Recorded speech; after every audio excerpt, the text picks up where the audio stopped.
Shalom, everyone, and welcome back to Coffee and Connection. Can you believe we are now in our second year doing this? We've done a whole year. We started last year after the Hagim as a way to stay more connected throughout the year. And I'm so excited to be back here with all of you. I want to offer my heartfelt apology that I was not able to actually do a coffee and connection in the sukkah like I really wanted to do. But unfortunately, I got sick over Sukkot and had I was sick the whole week. So that was quite an experience. But thank God, feeling much better and just getting my strength back. So unfortunately, I was not only unable to do a coffee and connection, I couldn't even write an email. And so I apologize to anyone who was waiting for that email because it really was something that I had been so excited to do, and I'd invited you all to look out for. So I'm excited though to jump back in and make sure that I'm still answering your questions and connecting with you on a regular basis. As I said in the email that went out today, if anyone has any questions that they want answered over the course of the year, any topics that you want covered, please go ahead and reply to that email so that I can put it into my notes, put it into my list, and make sure that I'm really always answering your questions here as we're connecting over our coffee, over our tea. Actually, I have to say that thank God over the last year, I've been trying to not drink coffee so late at night and get some better sleep. That's one of the things, one of the changes that I've been able to make over the year, thank God. And as we at this point of the year, as we're going to talk about, let me just take a sip of my tea.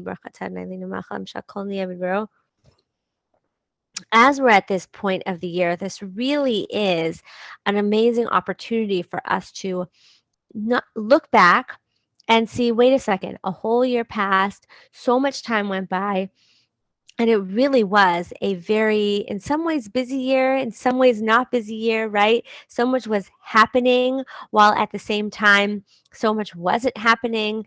And we were so busy in our homes with our families, more insular over the last year, perhaps. And yet, that can be much also a very busy feeling. And it really is a great opportunity for us to look back and say, what have I accomplished? Sometimes in the busyness, we can't even recognize what we've done, what we've been able to change over the last year. And as we did in Elul, now's also another opportunity, right? Like just like they say, Rosh Hashanah, Hashem inscribes us, and then it really finishes Yom Kippur, and then it really finishes Hoshana Rabbah, and then it really finishes Hanukkah. And really, the message here is that it's never really done. Our lives are never fully decided. We always have the opportunity for tshuva. We always have the opportunity for change. And that means that throughout our lives, at every stage, we can look and say, okay, what have I accomplished and what do I want to accomplish? Because this is also an amazing opportunity as we really have like 2 full months from holiday to holiday, which is like crazy to think about because we've just gone like nonstop for so many weeks. But now we really have 2 months until the next holiday, even to think about how do we want to make our routine of change? What do we really, not just what do we want to accomplish and big ideas, but now the question is, how are we going to put them into action? What are we going to do to make them happen? Because that's really what we need to talk about and what we really need to get clear on over the next, I would say, the next week, right? We really have this opportunity to bring some clarity into our lives so that we can set it into our schedule. Because here's the thing, when we have a lot of things that we want to work on, when we have a lot of goals, a lot of ideas, a lot of projects, a lot of areas in our lives that we want to work through, it's great that we have so many ideas and so many aspirations. The problem is that anytime we're overwhelmed, anytime we just have so many things we want to work on, which is in some ways like, you just see this, like this is in some ways our Yetzer Hara. We have so much that we want to work on. what can very easily happen is that we end up working on nothing.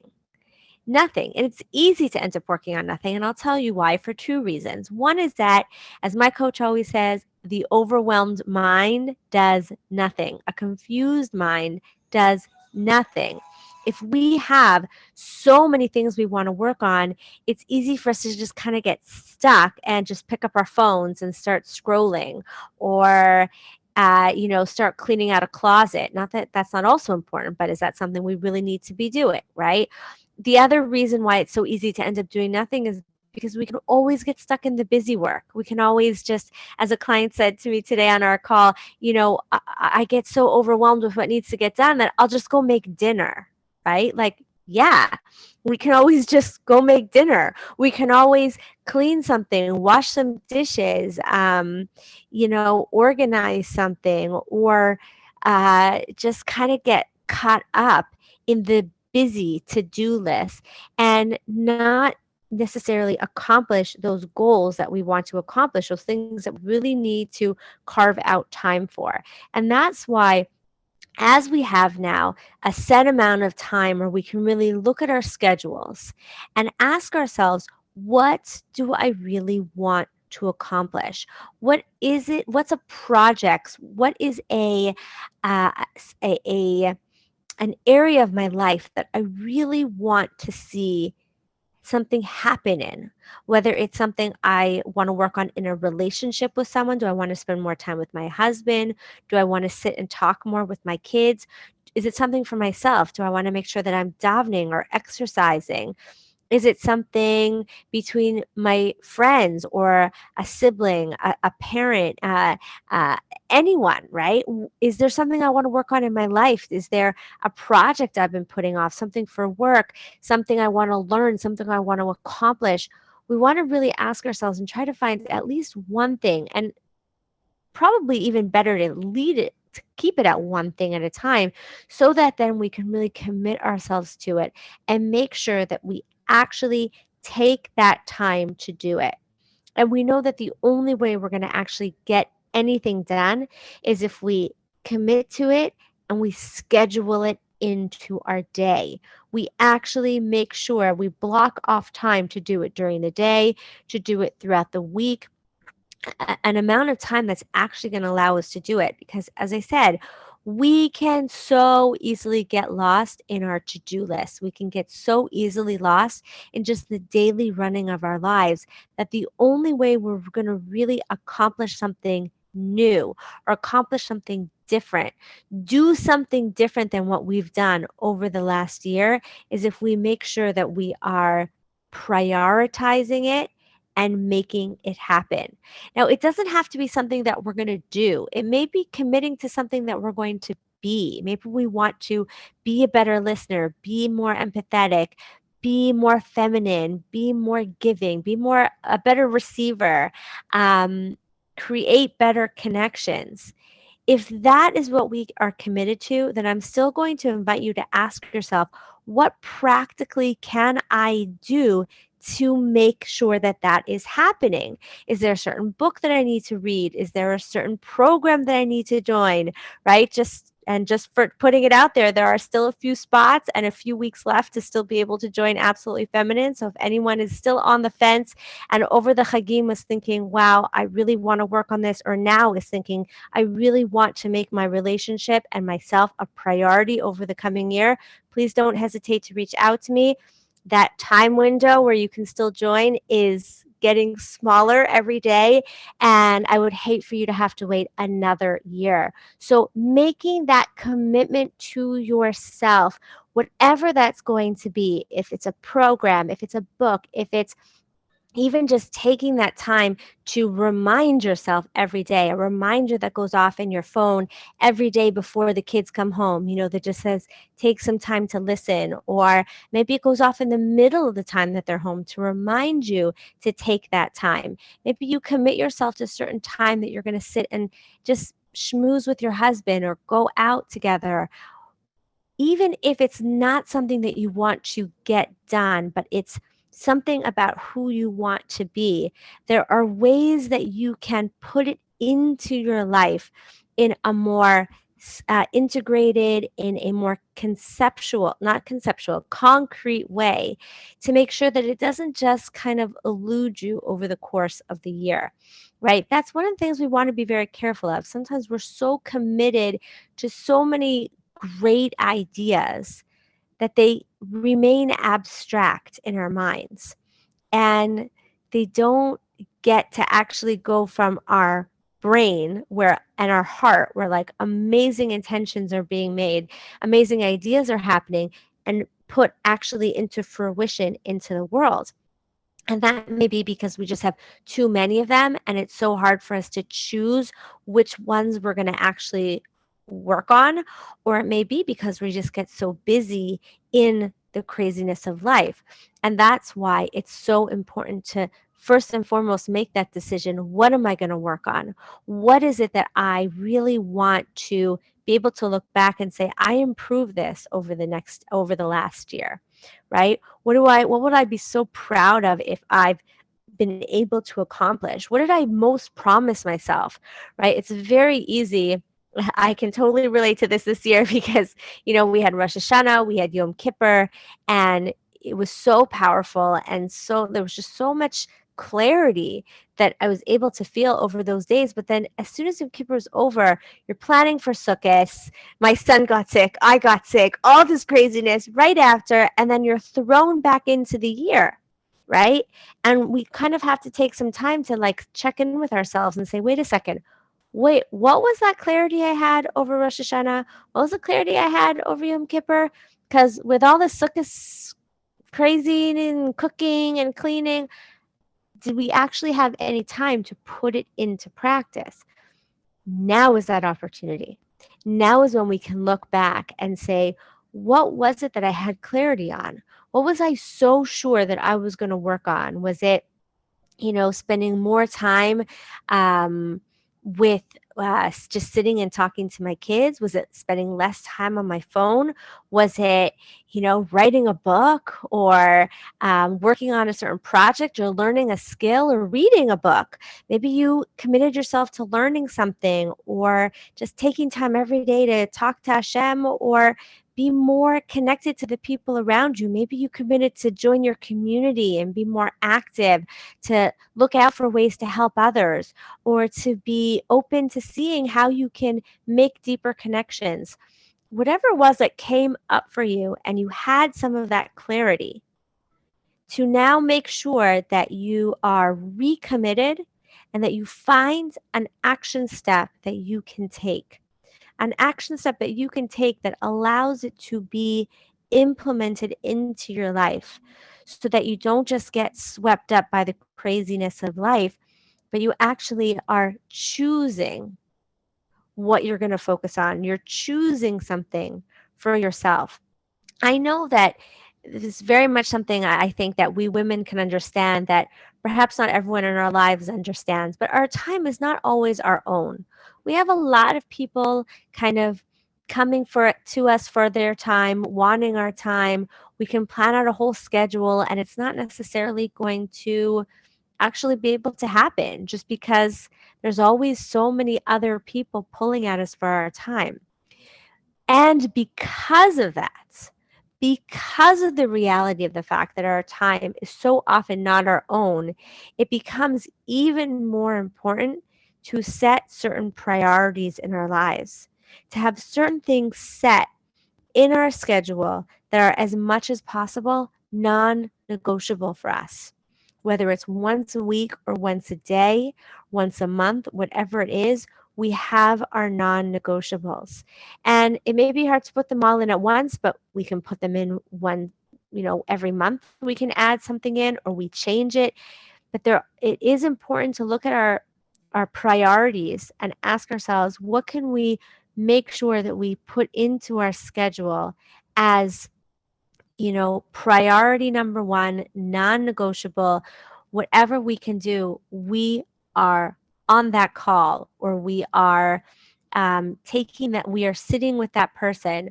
We are committed to our dreams. We are committed to ourselves, whatever that's going to be. And what's amazing is that we can be so sure that that time just doesn't even exist, but it doesn't exist because we're not making it happen, right? As soon as, and anyone who's experiences can attest, we can be so sure that we don't have time for X, Y, and Z. But as soon as we put it into the schedule, as soon as we find a way to put it in a way that's actionable and practical, then we realize, wow, what I didn't think was possible is actually really doable. But I have to make that choice to prioritize it and make it happen. And so you also want to make sure, this is something I talk about a lot, but I'm just going to say it again because it's so important, to make sure that whatever we are scheduling is something that's doable and something that we can actually stick to, right? Like the 5 minute davening, right? That's something that if we told ourselves every day, I'm going to daven all of Shacharit throughout all of, 3 times a day, I'm going to say everything. Well, can you do that? Like, be honest with yourself, because if it's not possible, then it's going to just quickly fall by the wayside. So you may think that 5 minutes isn't even possible, but 5 minutes is more of a stretch. We can stretch ourselves for 5 minutes, or we can try it out. If I'm really committed to the 5 minutes, I can see, will it work? And if it's not working, so maybe I need to cut it down to 2 minutes. But we need to see, what can I actually, like, we want to prioritize it and schedule it, and then also test it out and see, what do I need to change it so that I can actually do it, right? If it's not working in the morning, maybe I can make it work in the afternoon. Maybe I can make it work at night. When can I make it work? Because when we can find that secret, when we can figure out how to actually fit it into our lives, that is going to just be so amazing, when we can take what's important to us and actually put it in a way that allows us to accomplish what we want to accomplish, and and like make our, like, really show ourselves that what matters to us matters. We also matter. Our time isn't our own, but our priorities and what matter, like, our time is also ours. So as much as everything can be crazy and everyone can be pulling on our, our dresses, what's the phrase? Pulling on your skirt in every direction. It's also important to say yes, and I matter. And let me choose something, whether it's once a day, once a week, preferably both, right? That's like for me and for what's important to me, no matter what. And you'll know that you've really accomplished it when others around you respect you for it and respect that time. Now, at first, you'll need to, though, respect it first and foremost yourself. Others may pull at you. They may say that doesn't matter, or do you really need to spend that time? What about me, right? And we need to prioritize and then focus, and also make sure that we respect that time and we give ourselves the opportunity to give ourselves those 5 minutes, that hour, those 2 hours, whatever it is, once a day, once a week, once a month, whatever will allow us to feel good and accomplished in what it is that we really want to make and do, like, to make happen over the course of this year. So I'm really going to invite you right now to just take a few minutes and write down your, 1 to 2 biggest priorities of what you really want to accomplish over this year. And then make sure that you're putting something actionable into your schedule, into your phone, just like we did for our Arabs, right, in our last Coffee and Connection. By the way, did anyone use that tool? I know I actually, Baruch Hashem, daven mincha erev Yom Kippur. Like, okay, I didn't do it as soon as it was a half hour after chatzot, but pretty soon after that, I said no. I committed myself.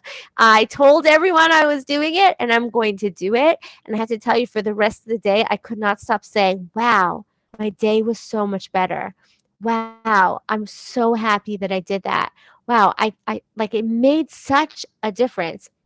And it was something that I as took into all the other Arabs as well, making sure that no matter what was going on and things were a little bit hectic, it gave me the strength to make sure that I got that in. every day. I got it in. I got in that time for myself. And it really makes such a difference in our lives when we do it and we see that it is possible. And that's why I'm always going to encourage you to choose what's important to you, really make a conscious and specific decision, and then make sure that you put it in your schedule in a way that you'll actually be able to do it, because just doing it even once can be so inspiring and help you to move forward. Okay. And that's really, really makes such a difference. So someone's saying here, I kept my commitment and I ended up having time for everything. Isn't that amazing? It really is amazing. It's like everything still got done, right? Just like it would have before. But this time I actually got to have kavana for Erev Mincha, like Erev Yom Kippur Mincha. And this time you actually get to feel like you're a little bit more in control instead of feeling like everything's just flying and you're just, flying by the seat of your pants or whatever you would talk about. So what tools am I talking about? Is it in a doc? The tools that I'm talking about, I'm not sure if I was mentioning anything specific. The thing I did talk about was that on our last Coffee and Connection, we talked about how the way to really be able to go through all the Erevs, right? Whether it's over Yom Kippur or Shabbos or Sukkot or Shabbos is for the whole year, was to choose something that was important to you to do, like to get to accomplish that day, and to give yourself permission to do it, right? Whether it's making sure you get your davening in, getting your exercise in, or giving yourself permission not to do one of those things, right? Or making sure that you actually got to take your shower at a normal time, or to get your whatever it is that's important to you, right? Not to just have everything fly and be like, okay, whenever I'm going to get to it, I'll go from this to that, and I hope the thing that I really want is going to get done. No, to prioritize yourself as much as you're prioritizing everybody else, right? And everyone benefits. It's an amazing thing. And still everything got done. So thank you to the woman that shared that she still got everything done. I'm so happy to hear that. And that really gives you evidence for the whole year to use that tool and give yourself permission to take care of yourself as well. So you're welcome to put it in the chat if you'd like, whether anonymously or to everyone, to just give yourself accountability of what you're committed to working through this year, what you're committed to working on, and really then taking your phone, taking your calendar, and figuring out something, some time where you can really prioritize it, some way that you can really make it a real like a reality, right? Because the difference between what's going on in our minds and what we're actually going to accomplish is literally the things that we do and the things that we say, and how we literally use our time differently. Otherwise, it just stays a thought. It stays a nice idea. And now is our opportunity to take things from ideas and put them into action, right? To actually make it happen. These are the best months of the year to do it. The best months, the best time to actually accomplish those goals, to at least start accomplishing the goals that we have told ourselves that we're going to accomplish for this year. And I am standing for all of you to be able to do that, to accomplish what you want to accomplish, to shift what you want to shift, to learn what you want to learn, to change what you want to change, to connect with who you want to connect with. And if there's any way that I can support you in that, please go ahead and send me an email. I'm looking forward to hearing from you. I can't wait to see you next week. Don't forget to send me your questions so that we can get some really awesome questions answered this year over Coffee and Connection. And until next week, may we all be blessed to live, love, and be loved with all our hearts. Goodbye for now.